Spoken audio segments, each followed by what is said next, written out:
Hello, everyone. Welcome to Rash's World. Today we have a special guest, Sheila Winter Wallace. She's joining us. How are you doing today, Sheila? I'm doing great. Glad to be talking to you. That's wonderful. So I have the toughest question first. How would you briefly describe yourself in any way you see fit? What would you say? Oh, okay. How would I describe myself? Uh, a woman of great curiosity who has lived a really, really big life. Um, wasted a lot of time worrying about it. Now that I'm older, I just carry on doing great work with other people, and that gives me it brings me life and it brings me a lot of stamina. Mm-hmm. So I I just work with other people. I've worked with women pretty much my whole life. I think So curiosity I is. don't know that that answers your question, but Oh, absolutely. that's There's no wrong that's where it answer. is for There's no me. wrong answer. But I, Yeah. I love curiosity. I think that's hugely important too. Is it something that you discovered early on that you just like curious about others in the world, or is it something that developed over time? How would you say, how did that start off, your curiosity? What triggered No, it? I think I've always been curious. I Mhm. there are story there I grew up in Toronto and I'm older. So I grew up in Toronto. I was born in 1946, so I'm dating myself right there when you hear that. And I had great curiosity. My mother was always trying to. I would just jump the banister on the veranda and go at 3. I think I had been hit by streetcars and 3 cars by the time I was 5, Oh my God. and I still lived to tell the Oh my God. tale. So I was Different flat out times. going Right. Yeah. different times.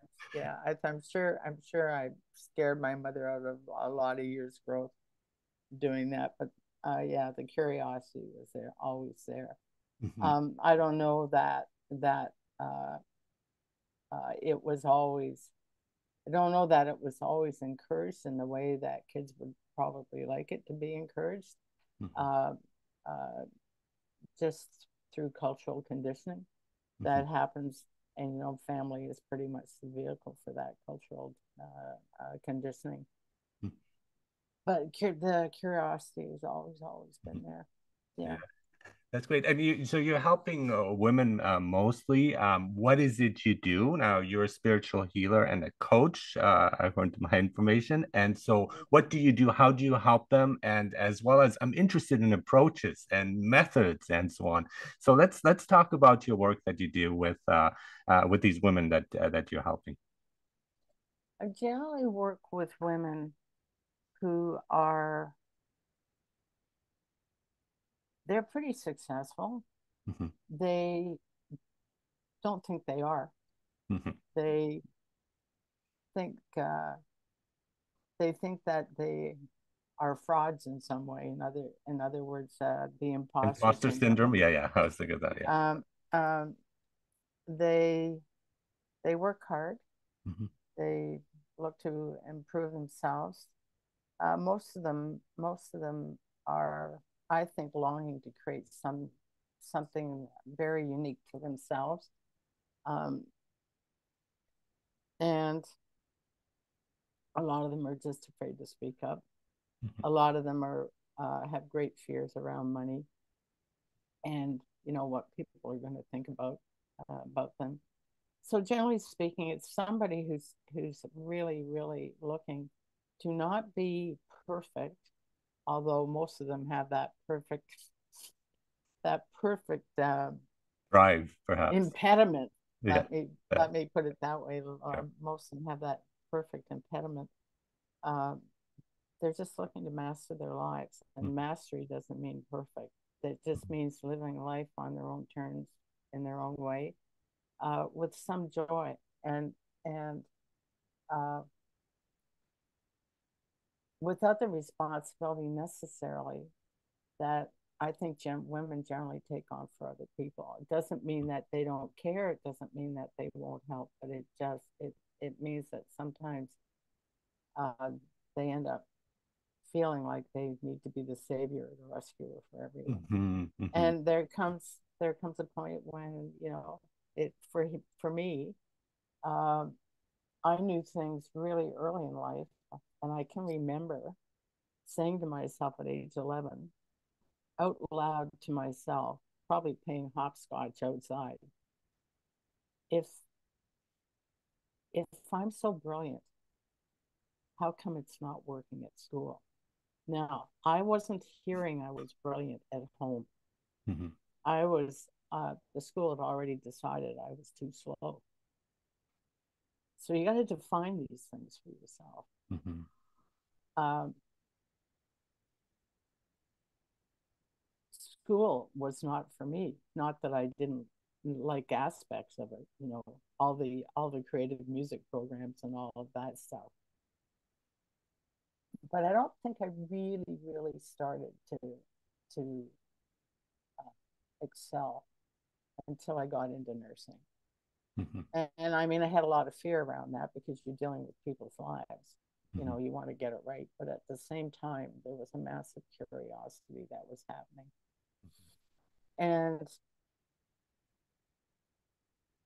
so at one point, I had an instructor who had decided that I was too slow. You got to define these things for yourself. And she was walking down a hallway with a head nurse. And the head nurse said, someday I'm gonna hire that Sheila Winter. And the instructor said, what do you mean? I'm thinking that she should leave the program. And the head nurse said, and this head nurse held a lot of respect in the hospital.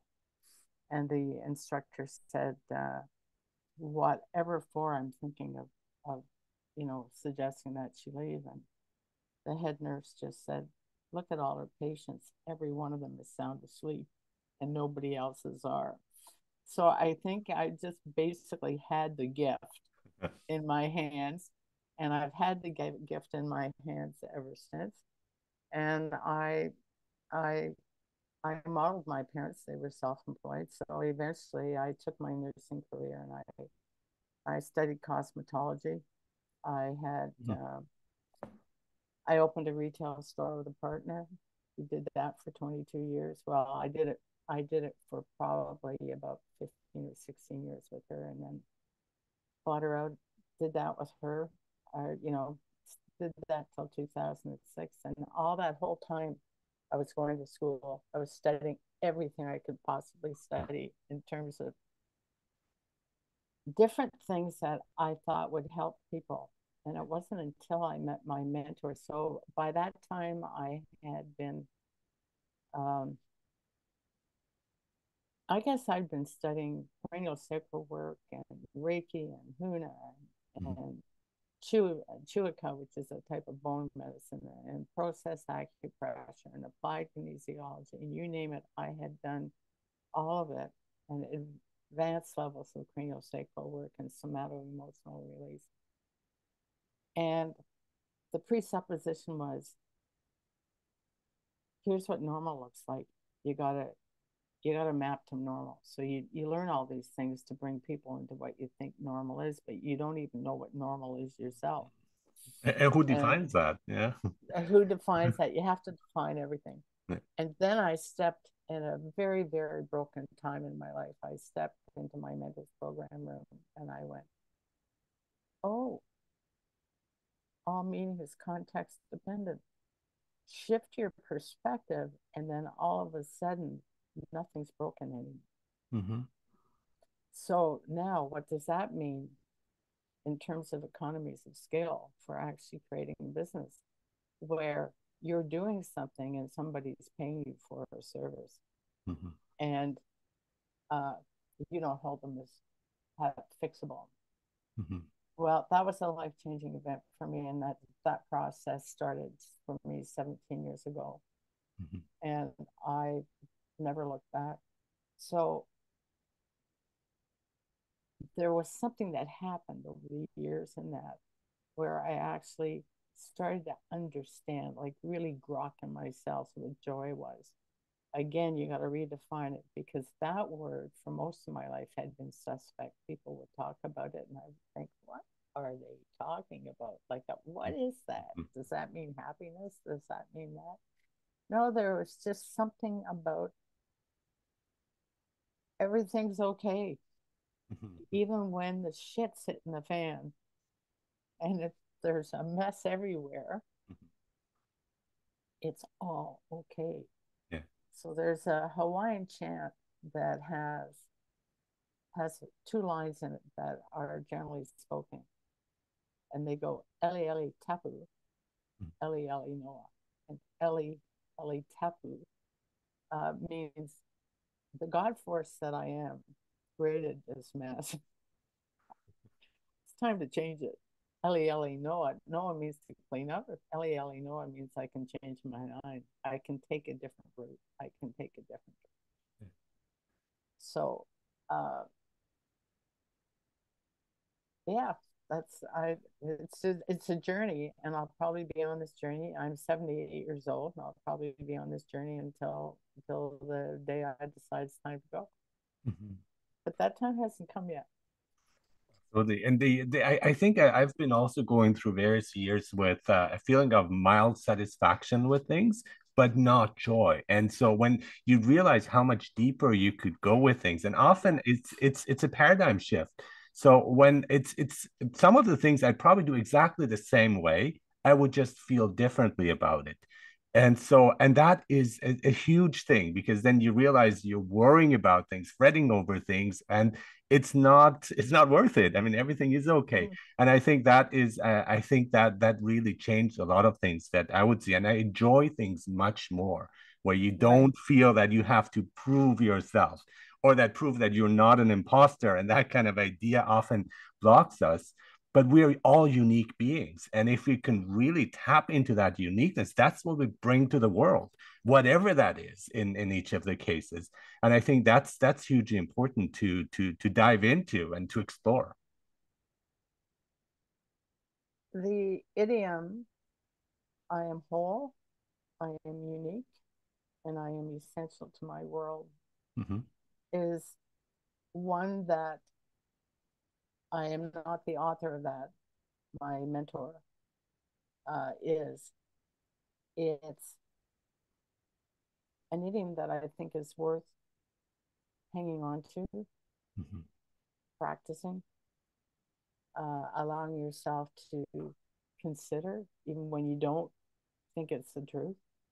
Let it rumble through the tissue as you take an inhale and an exhale, Mm-hmm. and uh, try it on like a brand new garment, and then just let it get nice and worn.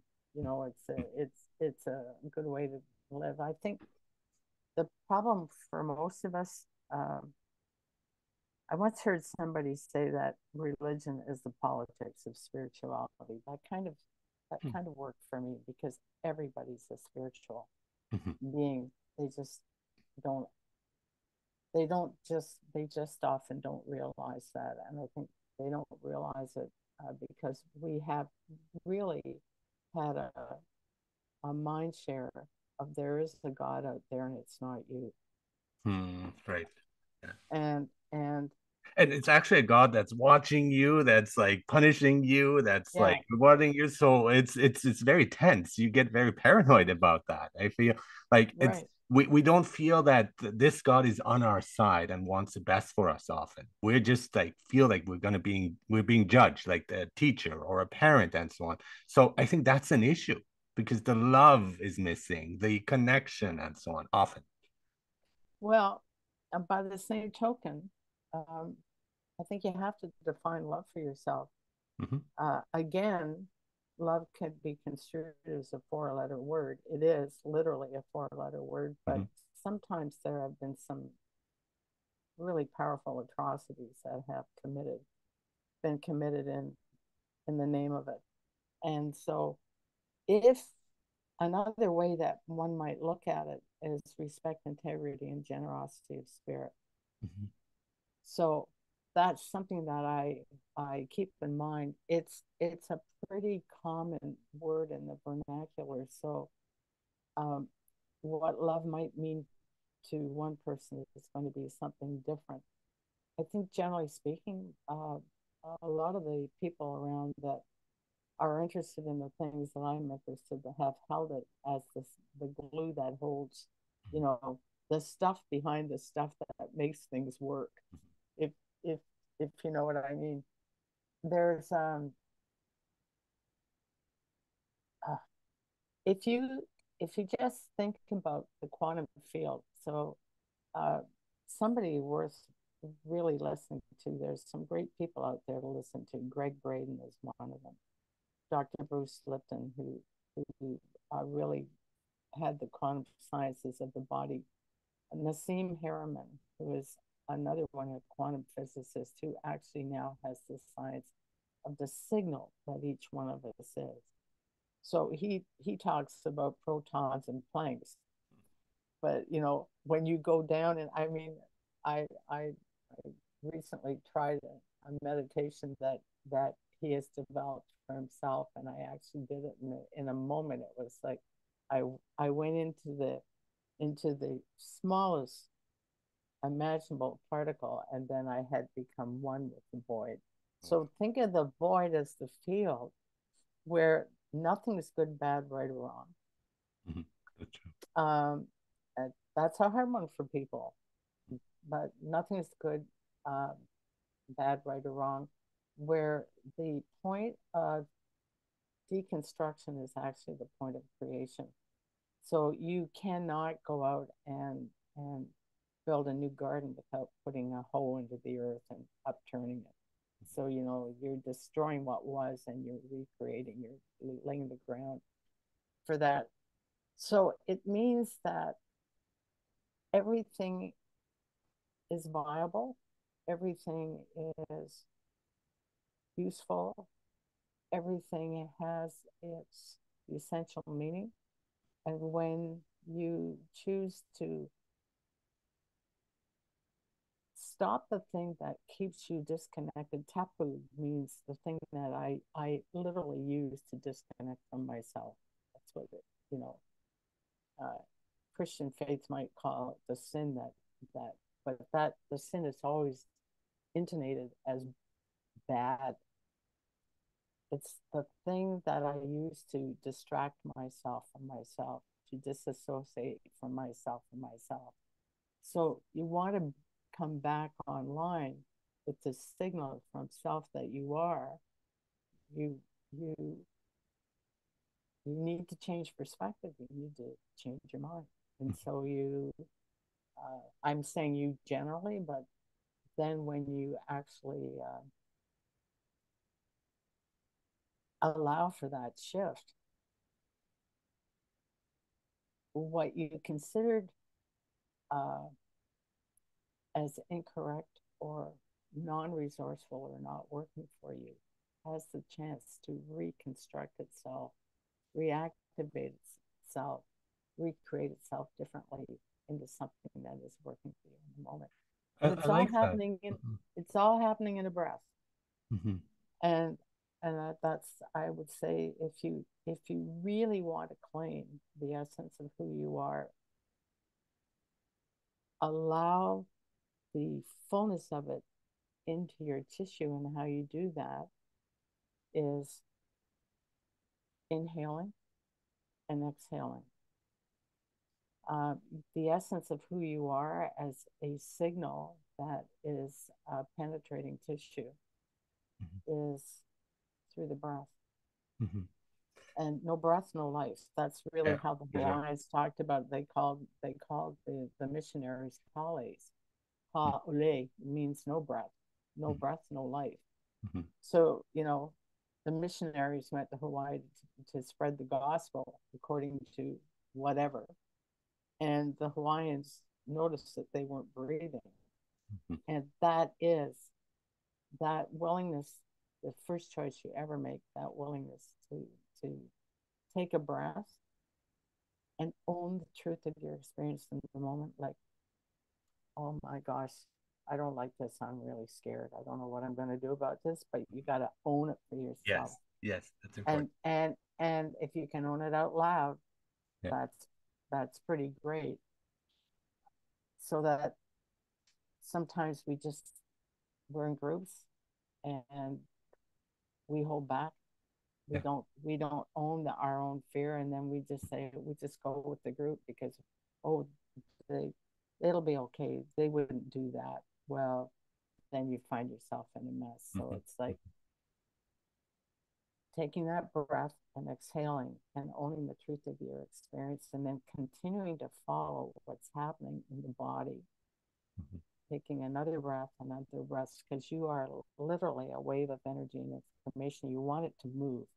So that move might look like tears. That might like a strong no, not doing that. It might look like, oh my gosh, I feel sick in my stomach that this is happening. Uh, Whatever it is, there's a massive wave of energy and information that can move. And if you let it ride on the breath, so the word Hawaii, that's what it means. Ha by e. I am the hot breath. Vai is water, means flow, and e is I am the God force. I Oh, am the cool. God force riding on the flow of my breath. Oh, cool. That's why Hawaii is paradise. Mhm. Mhm.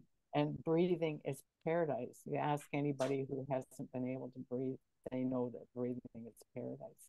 Yeah. And it's what allows the essence of who you are to actually uh, express through the body. The body you can't revel in the sensory cues that you have without that body. You're never going to die. The essence of who you are is never going to die, but the body's going to go. Yeah. Yeah. So, um, and I speak this way because, I don't think really, I really got you can, anybody can go out and create money, but you cannot create time. Yeah. So at 78 years old, I lived a big chunk of life. So, I might be around for another 20 years. I might not. The point I'm making is do not waste your time. Yes. Yes. Get on with it. Just whatever it is, because you're never going to get it wrong and you're never going to get it done. Just, just, just choose for yourself in the moment and move forward. I'm just reminded of a Greg Lake song that has, and I'm paraphrasing, but it says, "You don't have to be well to be wealthy, but you have to be whole to be holy." And I really like that because I think it explains it quite well. And that's important That's a too. good one. Yeah, and so I think A good one. also what we're often blocking ourselves, I find, and there's also a lot of judgment. So when as you were talking, I'm just remembering all the negative, quote unquote, negative experiences I've had. Those were the ones I learned the most.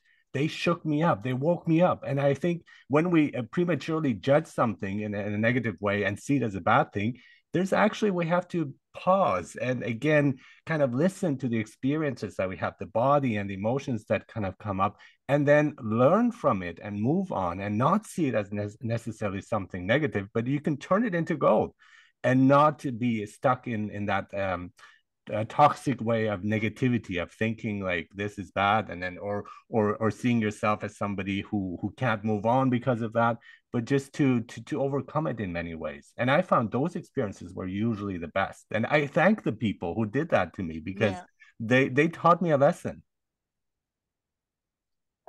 We can't create without um, engagement with other people.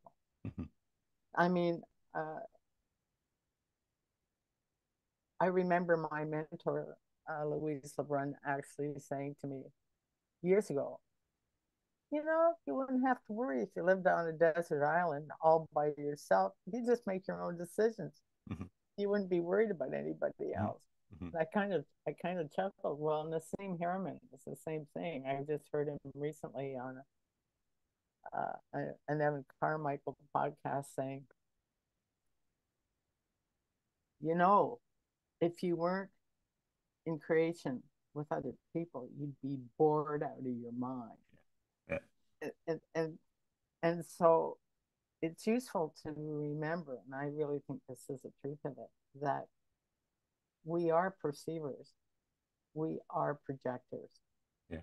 So I'm constantly projecting all the stuff I don't know about myself.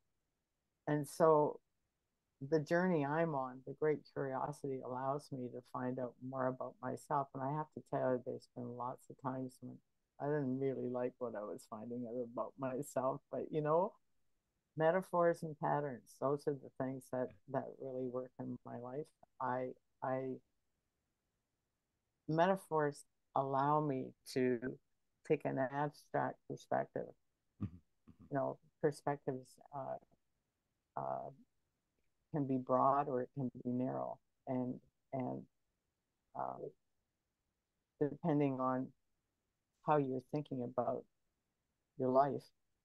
And I honestly think that the broader I can allow myself to go, the more int- the, the more intricacies in life I can discover. And that's where the patterns start to show up, especially when they're repeating patterns. So then the question doesn't become whether they're good, bad, right, or wrong. The question becomes, how's it working for me? Exactly. And and and if you can see that happening with the people you care about and say to them, here's what I noticed. Does that resonate with you?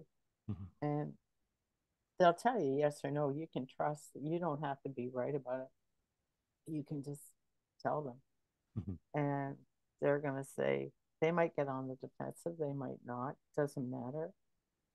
It literally will cause them to go in because you've asked the question to,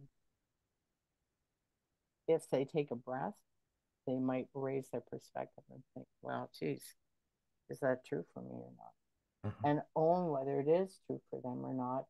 And it's like a key in the lock that opens up the possibility for more contemplation on their end so that they can ask the bigger questions of you. And you go back and forth like that. I think that's how great creations are made. Yeah.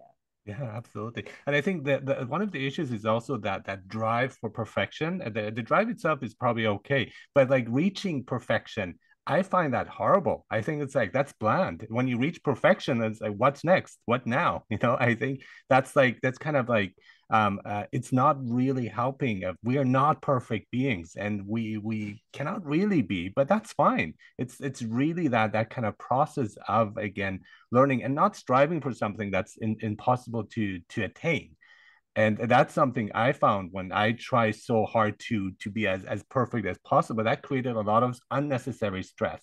Whereas when I relaxed, and I liked how you said, what you be on the defensive or not, accept what I say or not, and be okay with it. And I think that's hugely important instead of really like being driven also by what others are thinking and having them like control or limit us in different ways, being our own creators, speaking our Mm-hmm. own truth, and not being stopped or bothered by what others necessarily think or even say to us when it's something that we feel intensely about. I had one of my instructors years ago said everything in life is an anchor. Mm-hmm. So an anchor is basically, other people would use the word trigger, other people would use a one-step stimulus response. Um, like a phobia might be a one step would be a one-step stimulus response. But the idea that a stimulus always has an effect. Mm-hmm. So that's how things get. You think about Pavlov Mm-hmm. Mm-hmm. and Pavlov's dogs, Mm-hmm. stimulus response. Yeah. So everything in life is that. And action And reaction, then, we have that term, yeah, right? yeah. Yeah. Yeah. Uh, and things get coupled together. Mm-hmm. And sometimes they just need decoupling. Yes. And so the idea of perfect is like, who defines that? You Uh-huh. can only define that for yourself. Yeah. Um,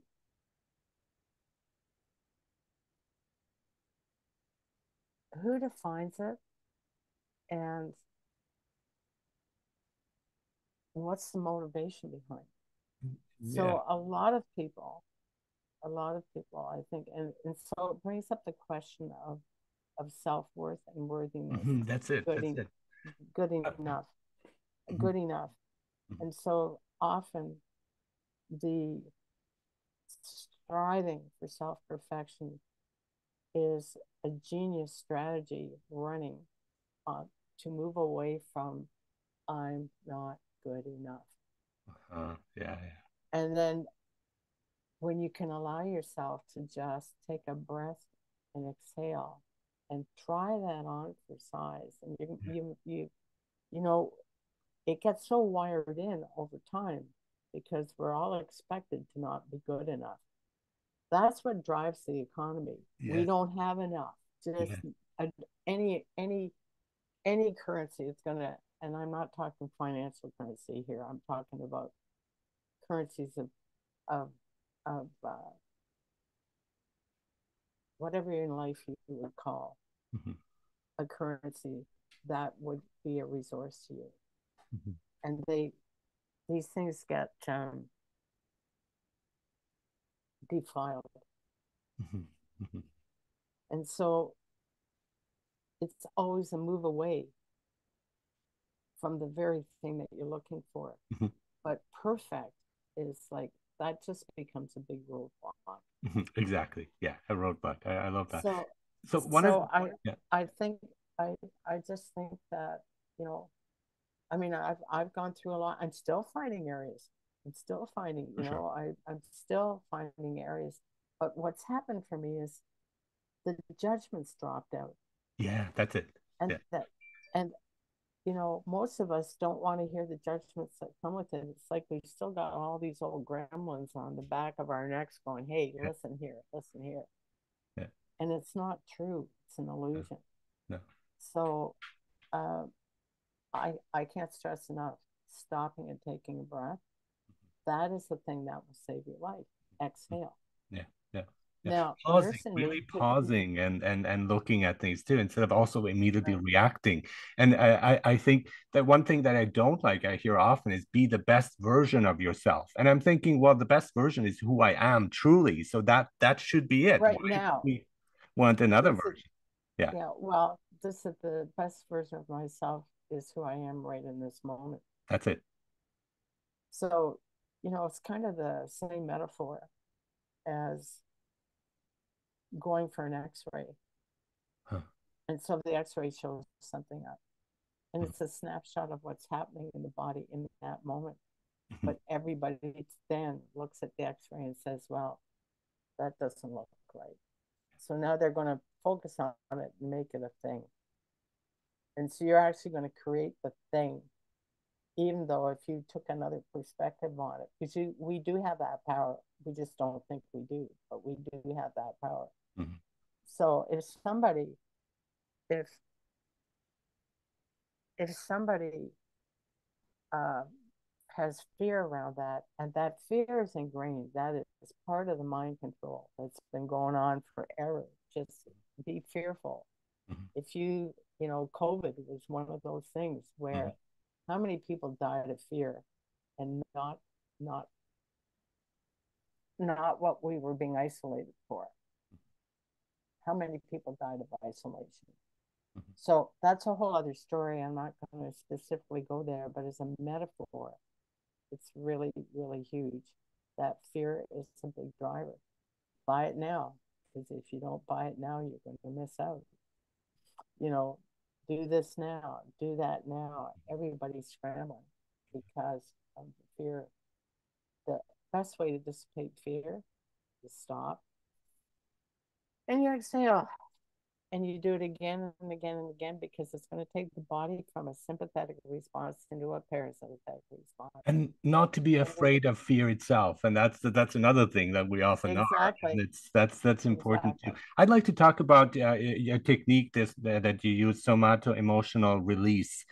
Could you briefly explain that here to wrap up here on this podcast? But what is the technique? What is involved? And I think that's something that would resonate with me.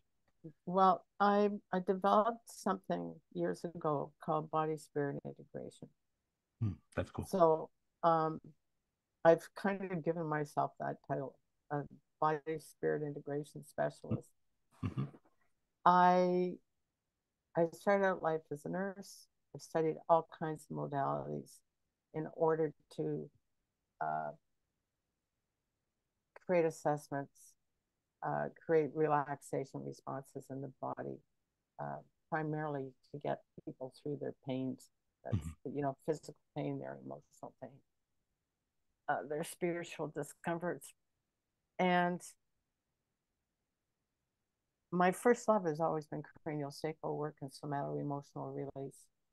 They they interplay with each other. Mhm. They're For me, they're one and the same. And for me, they're a great metaphor for the epiphany I had back in 1999 when I recognized that I had chosen science, Newtonian science, because that was safe, but my fascination had always been with the esoteric. Mhm. And there came a day when I recognized that they were both one and the same thing. Mhm. The only thing is that the esoteric or the spiritual was far more expansive. And so now with with great uh, the great revelations around quantum physics, Mhm. the Newtonian can fit into that. You can't fit the quantum into the Newtonian. You can fit, so the modalities that I discovered are all fit into a bigger context that says I'm whole, I'm unique, and I'm essential to my world. Mhm. So I developed this. I called my mentor probably about 15 years ago, and I said to her, people are coming to me for cranial sacral work. And I have such a plethora of uh, tools and information and cross referencing and connections. I said, they're getting off the table and they're saying to me, man, I've never had cranial sacral like this. And I told her, I said, I don't really know what to call it. Mhm. Like, it was almost in the back of my head, I must be doing something wrong here. And she said, well, you could probably call it body spirit integration. And I started to laugh. That just sounded like way woo woo for me. I was a Mhm. businesswoman. That was way woo woo.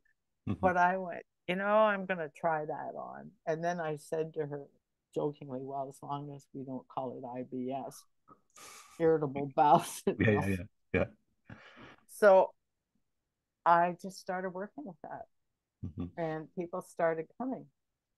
And I don't do 50-minute hours. I I do 3 to 4 hour sessions, and they go fast because there's a whole pile of coaching. Mhm. There's a whole pile coaching on perspective, not coaching on strategy about do this to get that done. Exactly. Much higher orders of thinking. Mhm. Think about who and what you are. What do you want to create? And then intentionally working through intention so that they actually start creating the life they want over time. It's the process. So I talk to them about perspective, talk to them about context, I talk to them about um, process, and forget about the outcome, because if you are highly intentional and you are paying attention to the process, the outcome's going to happen anyway. It just might not happen the way you think it's going to happen. Mhm. That is basically the program. And then a lot of the stuff that happens for people is stuff that is buried so deep, and a lot of it's pre-verbal. The only way to decode anything is through the body. Mhm. So they get on the table, and I find all those spaces and places where they don't even know they're locked up, or that pain is residing. They become so inured to the discomfort of it, they don't even notice it Mhm. anymore. And we wake it up.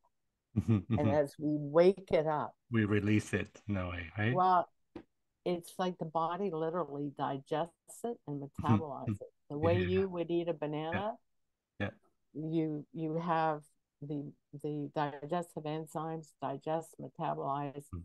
keep the building blocks, let go of the rest. Well, your breath does the same thing. Think of it as an enzyme. Mhm. You come up, you feel a trigger of fear inside. You Mhm. notice where it's firing off in the body. Mhm. You soften the jaw, you Mhm. soften the body. You take a breath and you let it flood. You just let that trigger just flood, disseminate through the Yeah. system, Yeah. and then all of a sudden it's gone. Yeah. And you do it again and again and again, and then what happens is you literally have to give up any story you had.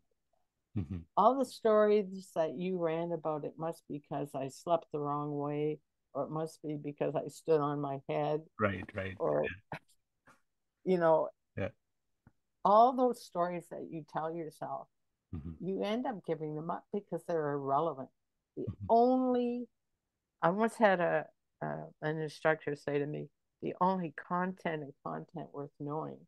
There is no content and content worth knowing. Well, what he was saying was the only relevance to the story, to anything that you're experiencing in the body, is to leverage the genius behind it so you can change the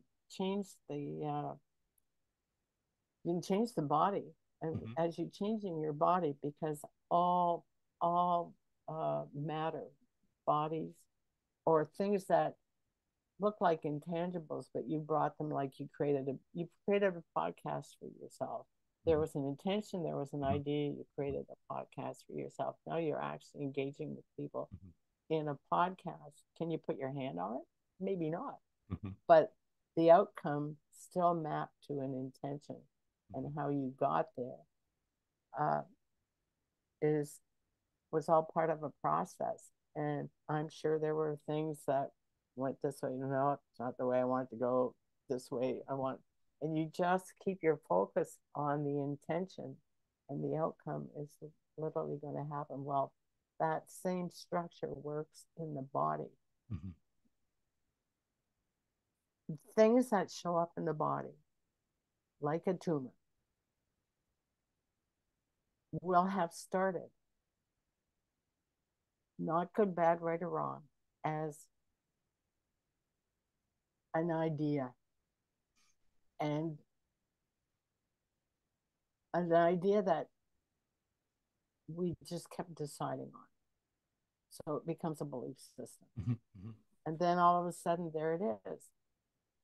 And then we develop great fear. Mhm. But having a different conversation about that as a starting point for where is it showing up in the body? How are you literally experiencing it? Because if you ask two diabetics, how do you experience diabetes? Each one of them is going to give you a very, very different answer, a very unique answer. Well, it's going to be the same thing for everything. Everybody's going to have their own experience. And then as they're describing their experience to you, you can pay attention and ask some bigger questions around that, because you're looking to take things that have collapsed in on themselves like a tumor and pull it apart. And the minute the air hits there, can't exist in the same form anymore. So Mhm. when you change the energetic constructs behind the actual thing that has formed, the thing that has become a thing, when you change the energetics, the form cannot remain the same. It's got to change. Mhm. And that's the beauty of it, is how it has nothing to do with good, bad, right, or wrong. It had two questions. How does the God force that I am choose to live my life today? Presupposes I'm a God, small g God, big F force. Choose. I have choice. To live, I live. My life, I have a life. Today, there is today. And then the other main question is, oh, how is this working for me? Mhm.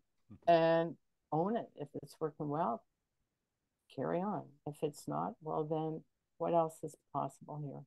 Mhm. And often it's a whole body experience too. And I was like also reading about rewiring the brain, how it rewires constantly. So Yeah, based on listening to this podcast, I've just rewired myself in many ways. And I think we have to be also open to that instead of like blocking it or judging it too much. If being able to change and accepting change, and that's actually very tough for many people. But what a wonderful discussion! Thank you so much, Sheila Winter Wallace, your spiritual healer and coach. It's been wonderful talking to you. It's been a learning experience, a rewiring experience from me. And I think what's one thing that's also important here to go with the flow, just to stick with the yeah. Hawaiian image too. And I think that's hugely important too. Thank you so much for being on Rash's World today. My pleasure. Thank you so very much.